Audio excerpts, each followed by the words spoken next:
Hey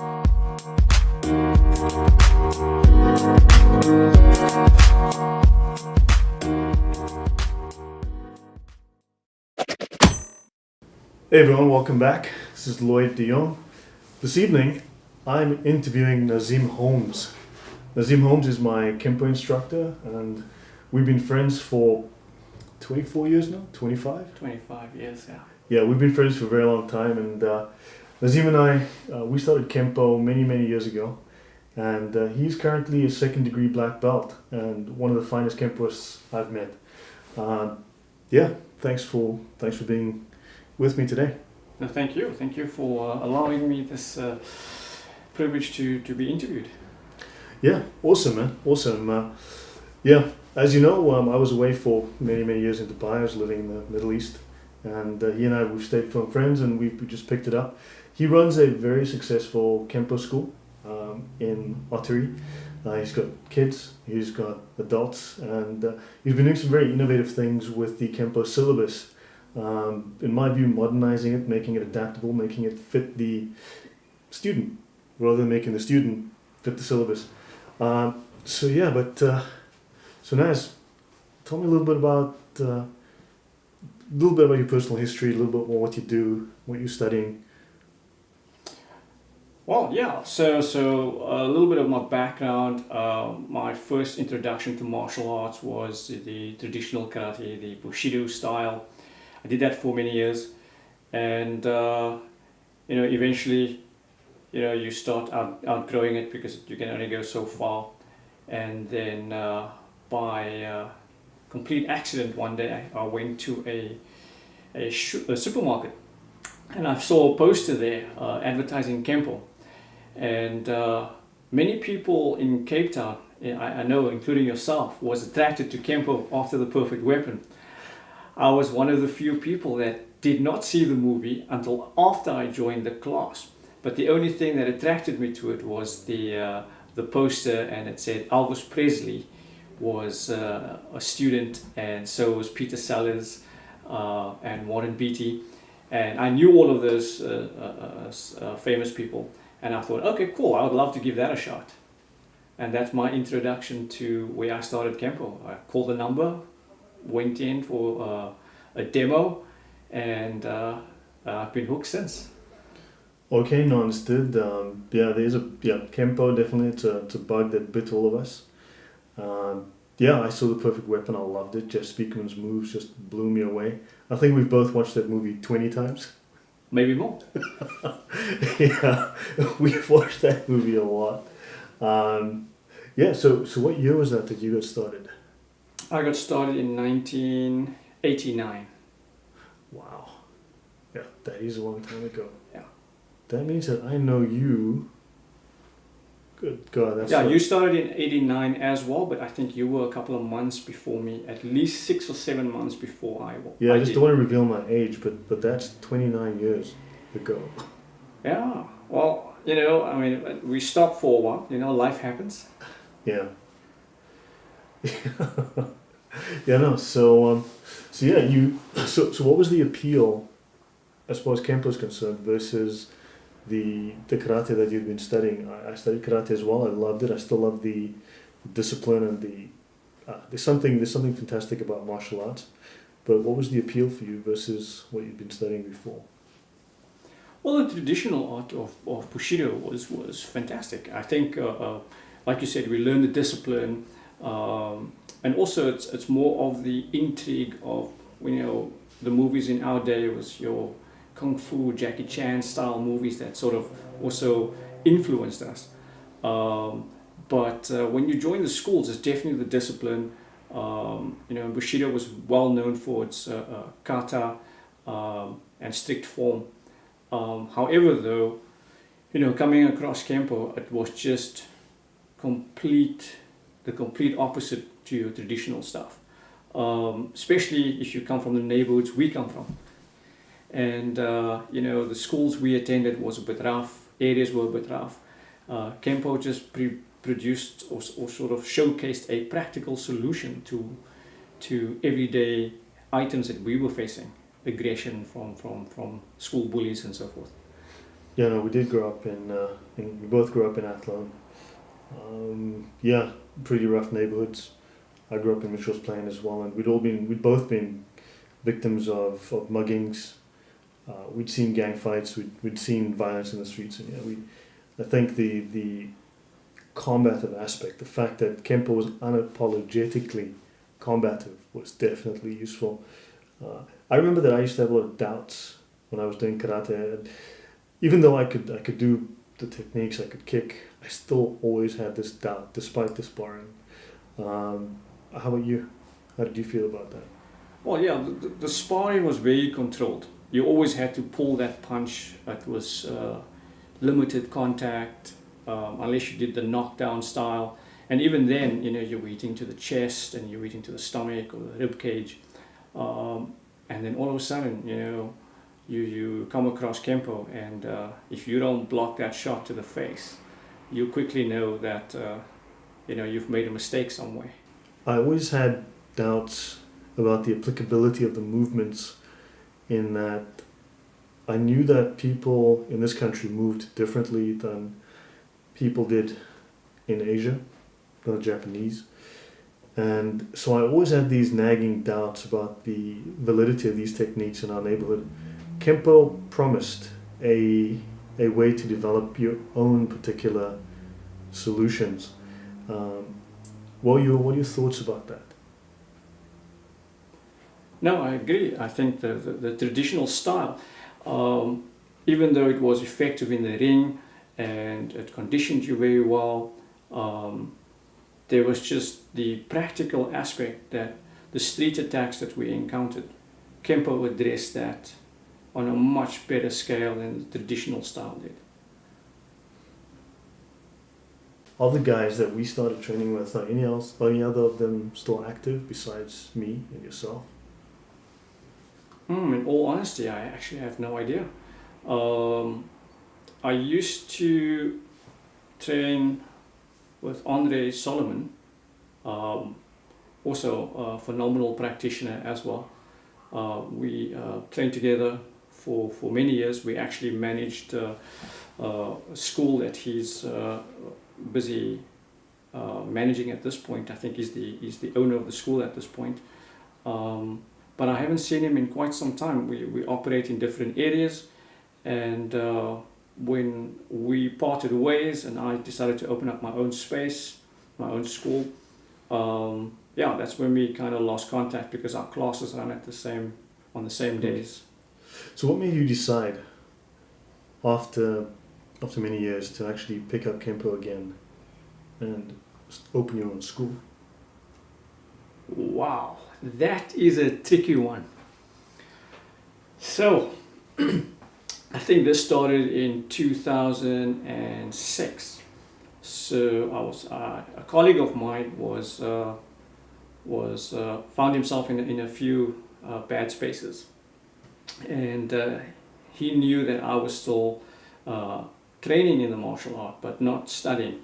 I was training on my own, worked with a few people, but I wasn't teaching at the time. And I found my old instructors, one of our senior students, Mr. Khan, Zaid Khan. He was active as a teacher, and Mark Smith as well. At the time, Mark Smith was the first degree black belt, to my knowledge, and Mr. Khan was a third degree brown belt at the time, and they were managing a school. So I took my colleague there to go and view the style, because I believed it was the best style out there at the time, considering our practical experience in it.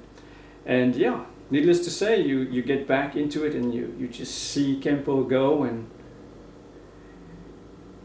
all of a sudden I'm back in it. Okay, so how did you end up moving from there to opening your own school? And also, I mean, you're now a second degree black belt. Yeah, so a few years training with Zaid Khan and Mark Smith. They ran quite a tight school as well. very good practitioners, very solid. So after a few years, they branched out. I think Mr. Smith decided to teach out in a different suburb, which was quite a distance from where the original school was. And then Mr. Khan took over the school, and for about a year, he managed the school. And then, like I said, life happens. Mr. Khan then was on the verge of getting married, and there was a lot of things happening, and then he handed over the school to Andre Solomon. And then Andre and myself partnered up, and then we managed the school for a while.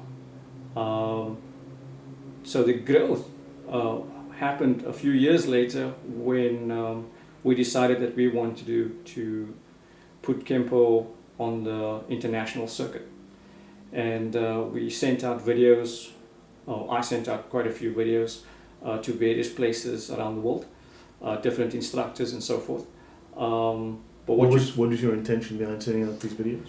The intention was to showcase Kempo in South Africa, to let the international community know that it's still active here, because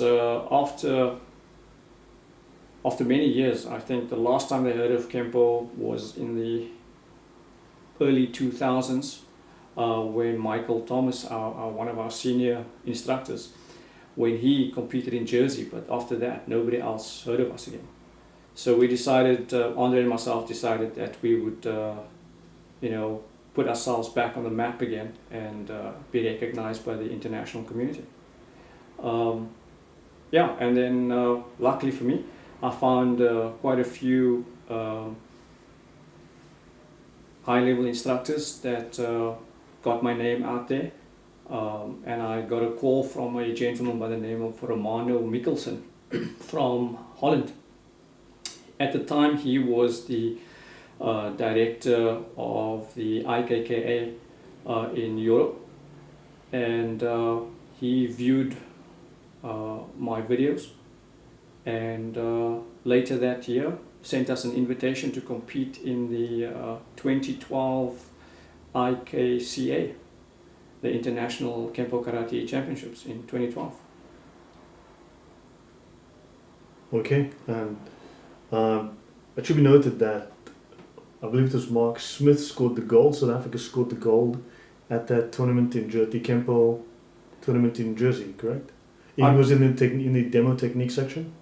I believe that was the case. Yeah, I wasn't active during that time, but I know they brought back quite a few medals and a trophy as well. Yeah. So I think it was a very respectable showing, and I think it was it showed that Kempo had a very solid basis in South Africa.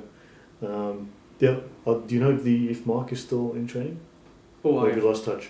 Oh, I have no idea. I haven't seen Mark in many years. Unfortunately, I don't have any of his contact details to stay in touch with him. But yeah, it would be nice to actually look these guys up again. Yeah, no. So currently you are the torchbearer for Kempo in Southern Africa, South Africa, all of Africa. In South Africa, well, in Africa, I'm the highest ranking Kemponist now. Okay, congratulations. Internationally recognized Kemponist. There is another colleague that is listed in Egypt, but from the IKKA side, or Ed Parker's Kempo, should I say, there isn't any other guys that I'm aware of. Okay, so you told me some interesting stories about your experiences and the people you've met, the contacts you've made, Ireland, Europe, and after your showing in Europe. Do you want to tell us a little bit about some of the stories, some of the events? Also, you are internationally graded, which is a different standard than when you're graded locally. So, do you want to tell us a little bit about that? Yeah, so from the international side, some of the people I met, there were some amazing people that I met that obviously made our debut on the international circuit very successful. Romano Mikkelsen from Holland was one of them. Graham Keys from Ireland, amazing Kempo guy, super friendly, very helpful. And then Mr. John Ward, just an amazing guy. He's currently the instructor I report into. He was instrumental in me getting my second Dan, as well as prepping me for my first. I've watched him on YouTube. He's phenomenally good. Yeah. Yes, so tell us a bit. So how did you hook up with John Ward? And, So what happened was in 2012, I was introduced. My black belt was nominated by Romano Mikkelsen. So to give you an idea, is that Kempo students cannot grade for a black belt unless they are nominated by a black belt. so what earned you a nomination? Romano Mikkelsen had seen all the tapes, all the videos that I had sent over, and guided me along certain things that I needed to fix. And then when he sent us the invitation, he also agreed to sign the nomination form to have me tested. And once I got to the Netherlands and I was tested,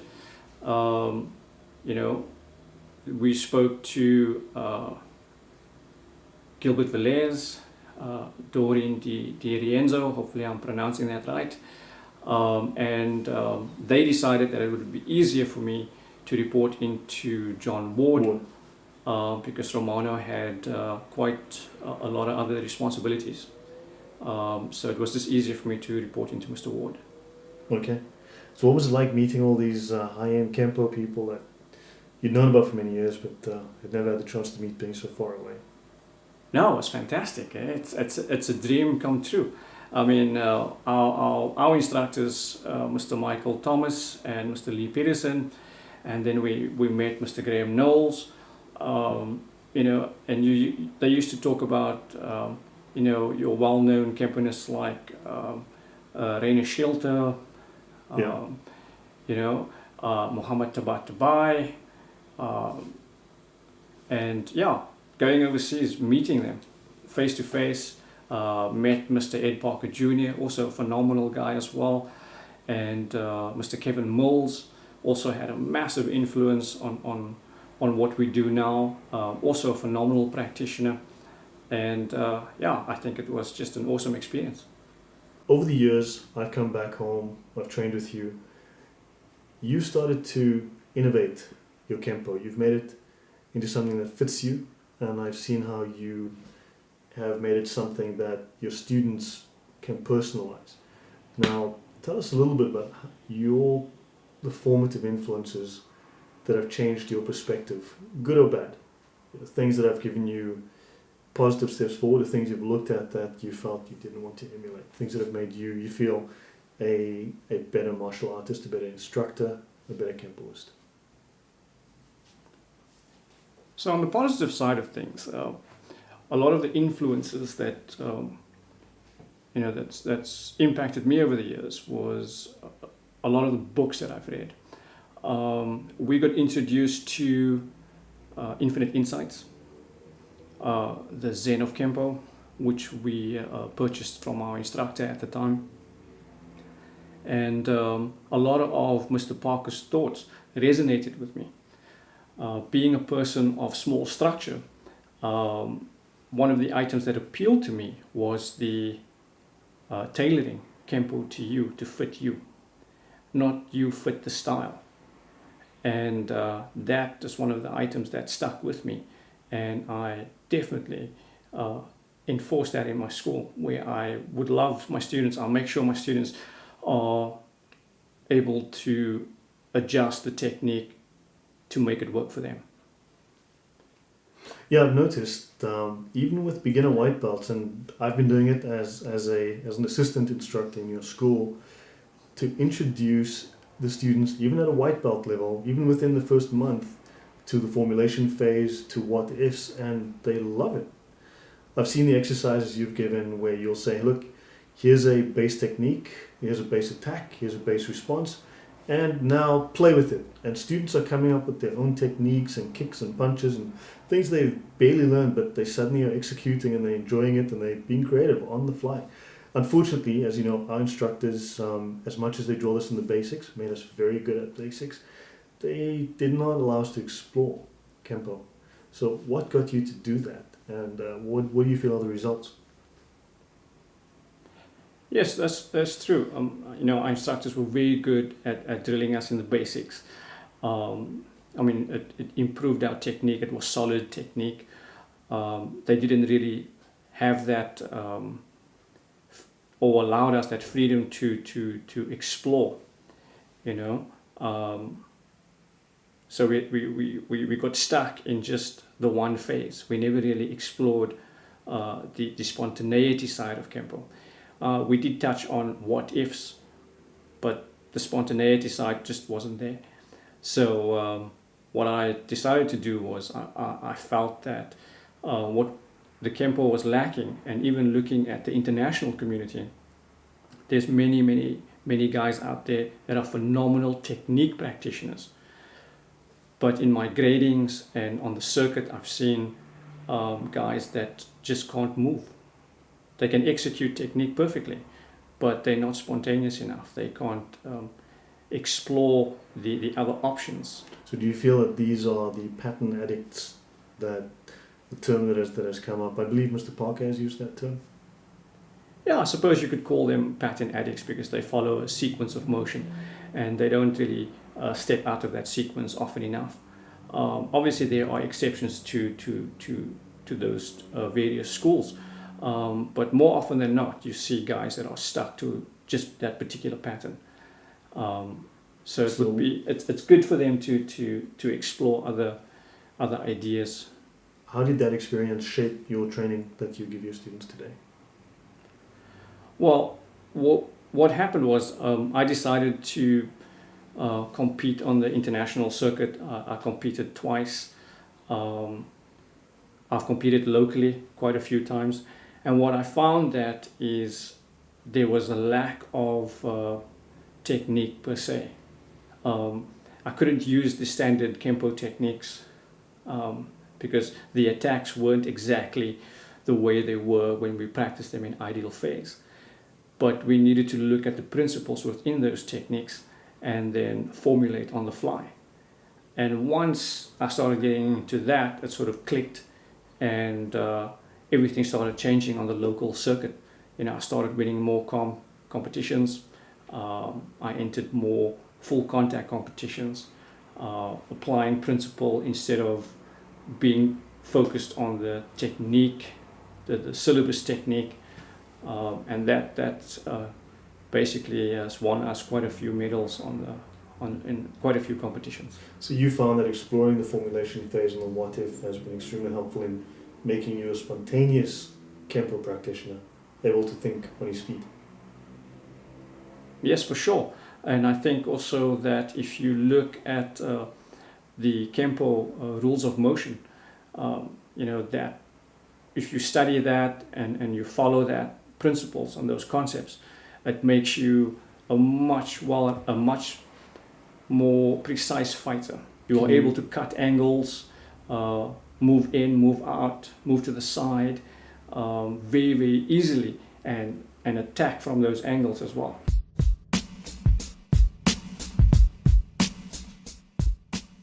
I know that you've developed innovative ways to apply, and you've just spoken about that, innovative ways to apply the Kempo techniques to a sparring situation, something few are capable of doing, because sparring tends to look nothing like the Kempo technique execution.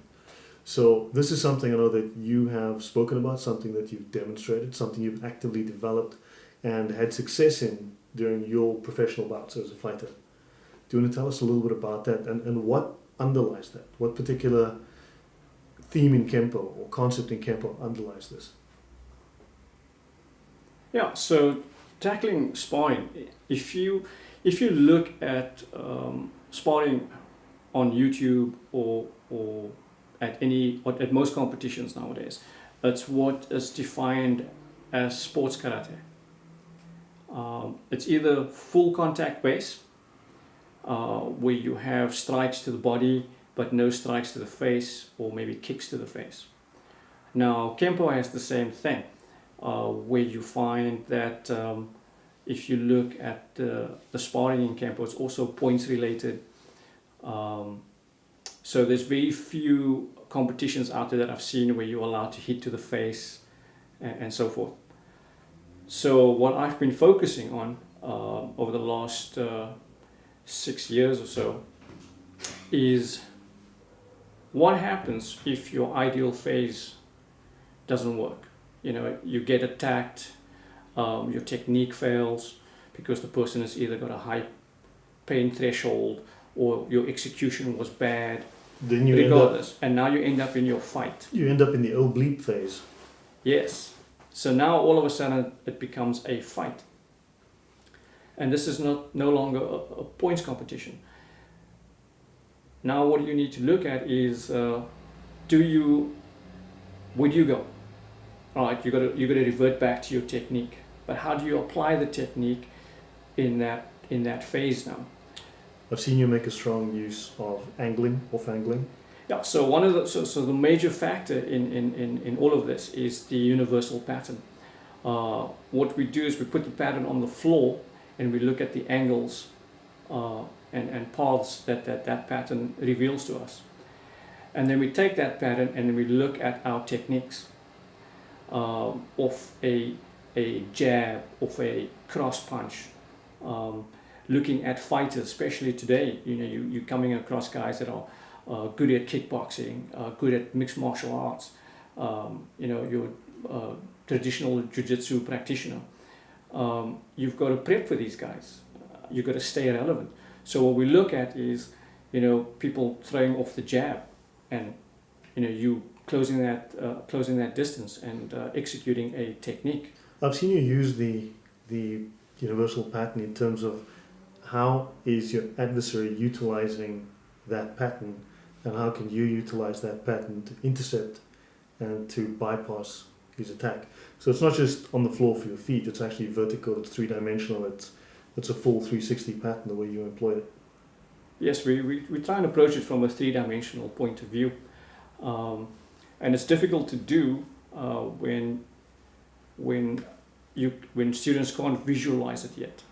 But after about 2-3 months of working the idea and always pointing out the universal pattern and how the lines work, even in the beginning phase, they start to grasp the concept behind it. Nitro, you do use it as a tactical tool, as a method to guide intention, I would say, to guide movement and focus it, so that you find that force doesn't bleed off in odd directions. It's focused on the incoming attack. Another question related to, and if you want to tell us more about your sparring, because you've had great success, and if you'd like to tell us a bit more, I know that one of your things is that you've applied this successfully to win fights. Is there anything more you'd like to add? Anything else on that before we skip to the next topic? But how you've adapted Kempo techniques, not Kempo sparring techniques, but Kempo techniques to the ring. Yeah, one of my favorite techniques in Kempo is called thundering hammers. Now, for the Kemponists out there, they'll know the technique. It's against a right step through punch, and then it's a shuffle in with a forearm smash to the body, stomach area, and then a strike to the kidney, and then a strike to the back of the head.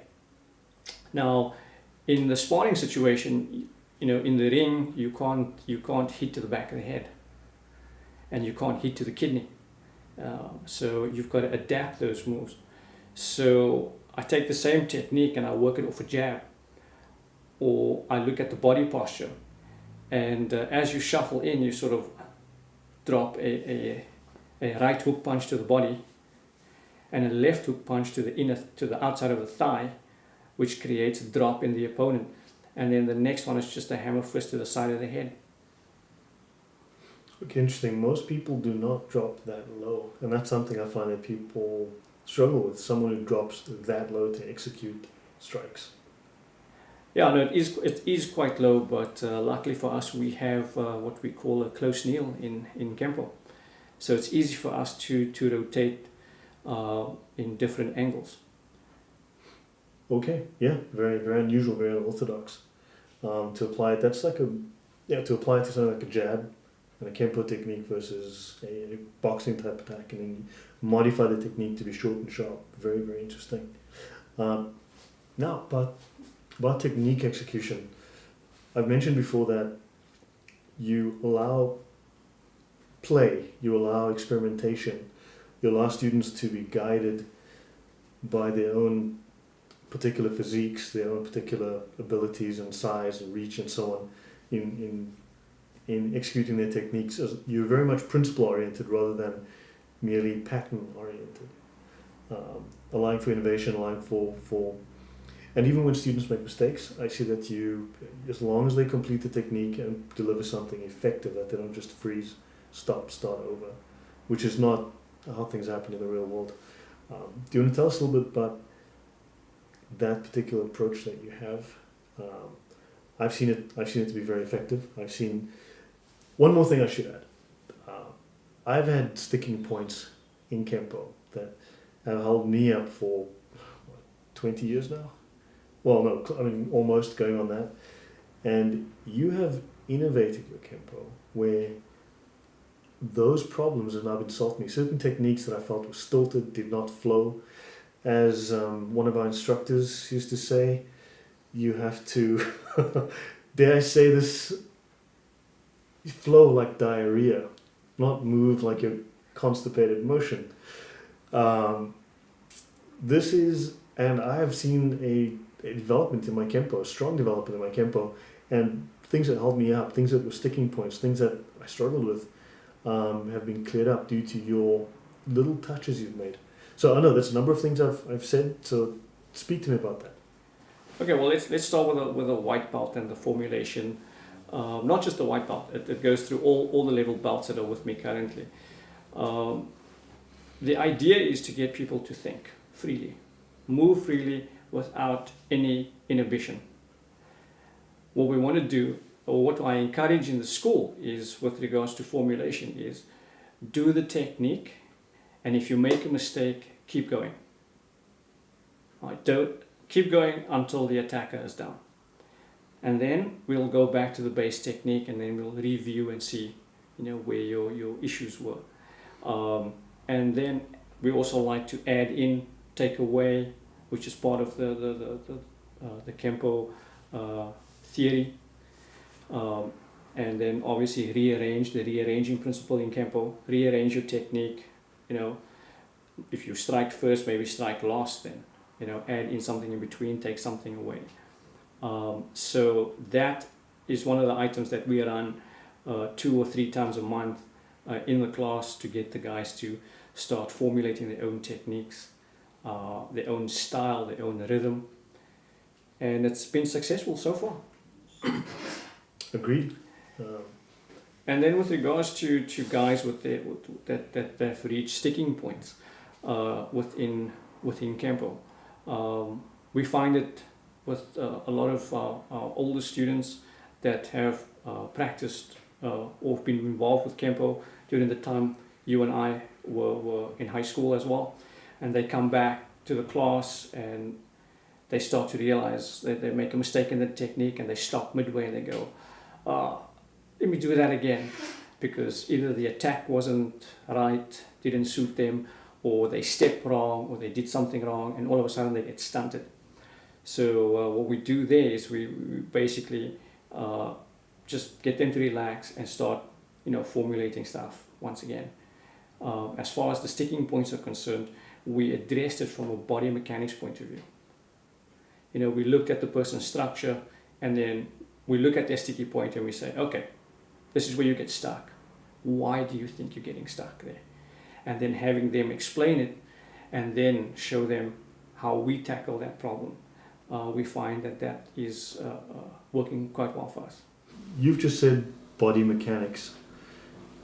I do want to add from a personal point of view, referring back to the sticking points that I've had. These small little things, certain techniques that I did not enjoy, that did not flow, small issues within various techniques that have now resolved themselves through your specific application, through your specific methodology and training, where you've addressed those issues for me personally. So yes, I can attest to what you're saying.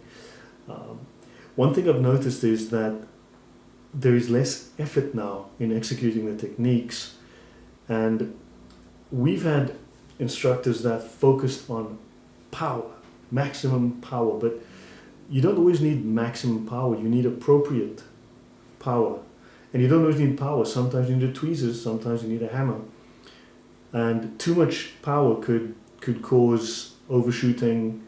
The target could force overreach, could mean you're overbalanced, could mean excessive rotation. And Parker does say big circles, big trouble, and the further you move out, the further you got to come back, things of that nature. So you have, I would say, worked on appropriate force, applicable force. And I've also noticed that while the movements are smoother, the techniques are easier to execute. There's a lot less effort, and that power that people speak of is in reserve. It's on tap, and you can utilize it at any moment. But now, instead of using 80% of my force to get something done, I'm using much less of it, just sufficient to get the job done with much more mechanics. In fact, I believe I'm not sure that everyone realizes you are a jiu-jitsu stylist as well, with the Machados or with the Gracies?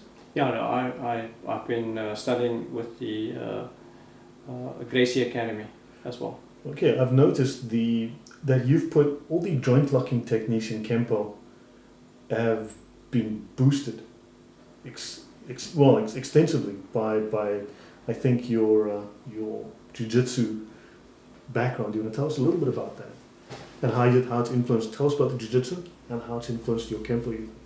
Yeah, with the jiu-jitsu is that there's a lot more application with regards to locks and choke holds and key locks and so forth.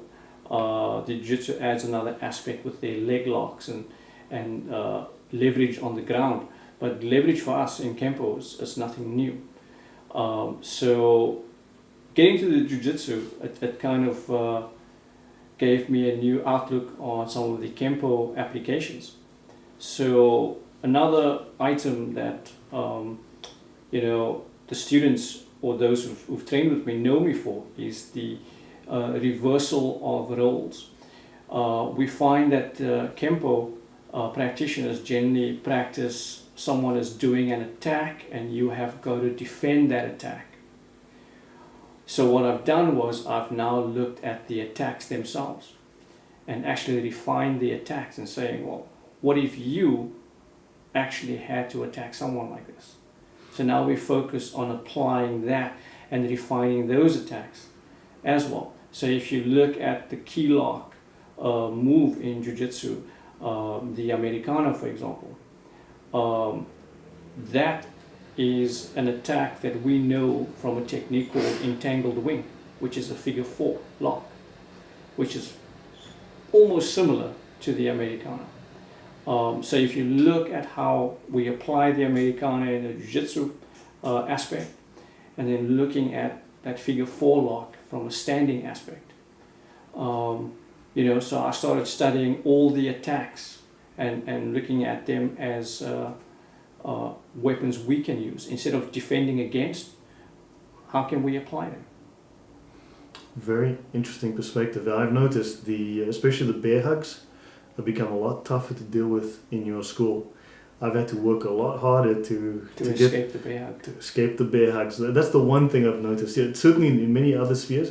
I've also noticed the contact manipulation phase of Kempo, or the contact manipulation aspect of it, has become much more effective, influenced by the jiu-jitsu, not jiu-jitsu, but it is certainly much more effective. My ability to do various locks has become more effective. The moves are tighter, and it certainly incapacitates very, very effectively. It's definitely evolved. So tell us a bit about where are you evolving Kempo? What is your vision for the next year, the next 2-3 years? Well, the evolution now is to look at what's happening from a street application. And one of Mr. Parker's main themes was that Kempo had to evolve. And you look at our Mr. Tabatabai, that's doing Kempo jiu-jitsu, Jeff Speakman doing Kenpo 5.0, and those are all relevant today, because today in the street we're looking at facing your Muay Thai specialist, now your jiu-jitsu specialist, and then you have the third category, which is your MMA guys who don't study jiu-jitsu full-time, don't study kickboxing full-time, that have a little bit of both, and they are dangerous guys. They're effective at their art, and with the evolution of Kempo now, from my perspective, is to evolve our style for the street, for that application. How do we counter these guys? You know, is our technique, is Kempo's technique still relevant? You know, or can we just take the same technique and find a different way of applying it? What is your answer to that? So if we look at a technique called locking horns, for example. So locking horns is the defense against the guillotine choke. Now, if you've ever encountered a guillotine choke by a jiu-jitsu practitioner, that technique just doesn't work. I haven't found that the way we were taught the technique, the application of the technique just doesn't work. We've had to put in other other application to sort of prevent from being choked out before you can apply the technique. Can you describe some of that a little bit? So if you look at if a jiu-jitsu practitioner puts puts you in the guillotine choke, one of the items you need to look at is if he's standing, he's going to be able to apply that choke very, very quickly. So we need to get in there and get our hands in, which is what the original technique does teach us. However, though, that practitioner might go to ground and pull you down into ground. So now all of a sudden your locking horns doesn't work, because he's pulled you into such a position that you no longer are able to get the groin strike and so forth. So that's an example of the attack. The solution to that, is that we've got to realize that we are Kempo practitioners and we don't play according to rules. So now you've got to get dirty and you start getting into those grabs and getting that finger in the eye and biting if you have to. These are things that some of the guys talk about, but application of that is not always there. I've seen you add some of these, shall we say, dirty fighting techniques as required into Kempo, especially for the juniors and for the women who may struggle. I know you and I, with our fair degree of skill and training and experience, we can make things work, whereas others may or may not, do not have that. So therefore they need this little extra, shall we say, tools which they can utilize to work towards and give them that advantage. Yes, I've certainly seen that. What is your, and further on, so the next 2-3 years, you're evolving your Kempo, you're keeping it modern, you're keeping it relevant, you are updating it by studying what's out there and making sure that Kempo is able to deal with these new types of threats. I think it's a very conceptual based approach and very practical approach, because you've been in the ring, you train with people, you learn from them directly. But 2-3 years from now, where do you think you might be? What's the, and 1 or 2 thoughts on the wider Kempo world today? Well, a few years from now, I'd like to, I don't want to wait a few years from now, but we would like to get Kempo out to the greater South Africa. Get the name out there, get the word out there that this is if you're not into the mixed martial arts for self-defense or sport, and you're looking for a self-defense program, that we want to put Kempo out there as that self-defense program. And then, also I'd like to take Kempo onto the international market. Kempo is big in Europe and big in the US, but I would like to share the South African nuances that we've now incorporated into the Ed Parker system, if you want to call it that. I'd like to say those are the Nazeem Holmes nuances. I think these are your innovations. I think that you can lay claim to these innovations as being yours. Yes, I can do that now. with my background in body mechanics and how we've approached things from an attack perspective locally, because some of the techniques in Kempo do not apply to us in South Africa because those attacks are just irrelevant. But going forward, that's what we want to do, and continue to evolve our fighting style, not just from a stand-up sparring or street fight capability, but take it to look at the ground aspect now, adding jiu-jitsu into the mix as well. Okay, that'll be an interesting evolution to observe. Your thoughts on, as we wind down to the end of the interview, your thoughts on your response to what is currently happening in the greater Kempo community? Yeah, over the last few months, there's been some controversy within the Kempo world. That being said, we've looked at it, and we are now looking at rebranding our name, our style, really getting out there and putting our items forward. With that said, I will continue my association with Mr. John Ward, and and the Kempo family in America as well as in Europe.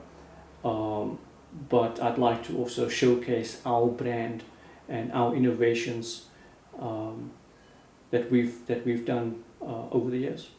Okay, so we may soon be seeing the Nazeem Holmes modern Kempo systems? Yes, most definitely. Most definitely. I think it's time that we step out of the shadows and show the world that we can be fantastic contributors as well. I agree to that, and I would support you wholeheartedly in that. Tell us a bit about where you can be found, where you teach, anything that people need to know as to where to find you and what you can offer them. Well, they can check us out on Facebook at Holmes Kenpo Karate. If they need to contact me, that as an amazing platform. It's open to everybody, videos and photos. You can just message me on the Facebook platform. And then if you want to check out our website, it's holmeskempo.com. And you can email me via that site as well. And we'll respond to any questions or any seminar requests from there. All right, that's HOLMES Kempo, KENPO, holmeskempo.com, or Holmes Kenpo Karate on Facebook. All right, and what are the programs that you offer? And tell us where you teach. Yeah, I currently teach in Ottery in the Western Cape, and the programs I have are basically with regards to school programs. We offer the bullying program, chatting to the teachers on spotting these issues, how to deal with them. If we need to address kids, we show them a few things that can help them with their confidence. But we run these programs on a regular basis as well, and we teach quite a bit of Kempo and build their coordination and their confidence. And then the other program that I'm very passionate about is the Women's Self-Defense program, where we incorporate the principles of Kempo and then also incorporate some of the jiu-jitsu that I've learned as well into these programs, and then making women aware of the environment that they're in and that they have the right to defend themselves. I like the sound of that. Yes, people do have the right to defend themselves, and we should be indignant about people intruding on our rights in that way. And and so are there any other programs that you offer? I know that you don't speak about it very often, but you have taught to certain professional groups. Is that something you want to highlight? Or? Yeah, I do teach to some professional companies out there with regards to firearms application, and communication under stress. Okay, and have you show you the military stuff? Do you want to stay away from that? Yeah, stay away from Okay. Okay, so you offer children's programs, corporate programs, women's self-defense, and of course you have a regular class twice a week. Do you want to tell us about that? Yeah, I run 2 classes a week at the moment. On a Tuesday evening from 7 to 8:30, I do a mix of Kempo and Brazilian jiu-jitsu. And on a Saturday, I teach from 10:30 till 12:30, and that's predominantly Kempo, but from time to time we do mix the jiu-jitsu in as well. Okay, that's fantastic. And yep, any final words as we end off? Yeah, no, I'd like to say thanks again for having me on your podcast, and I'd like to thank the viewers for listening, and to the female viewers out there, I'd like you to look into the world of martial arts and not think of it as a man's world these days. It's good for women to get out there and learn to defend themselves, especially in society today. Well, I've introduced particular females to Kempo. They've enjoyed it. They loved it. It's something they've embraced enthusiastically. Certainly, I've seen women thrive under it. Thank you very much for talking with us, for giving us this general overview, for your insights. I know there's so much more that we've spoken about in the past. I'd love to come back to that at some point and redo this in a few weeks when once I'm back in the country. We can have this discussion again. But thank you very much for coming on, and I appreciate your time, and I wish you lots of luck in your growth, your development, and in Kempo. Thank you very much.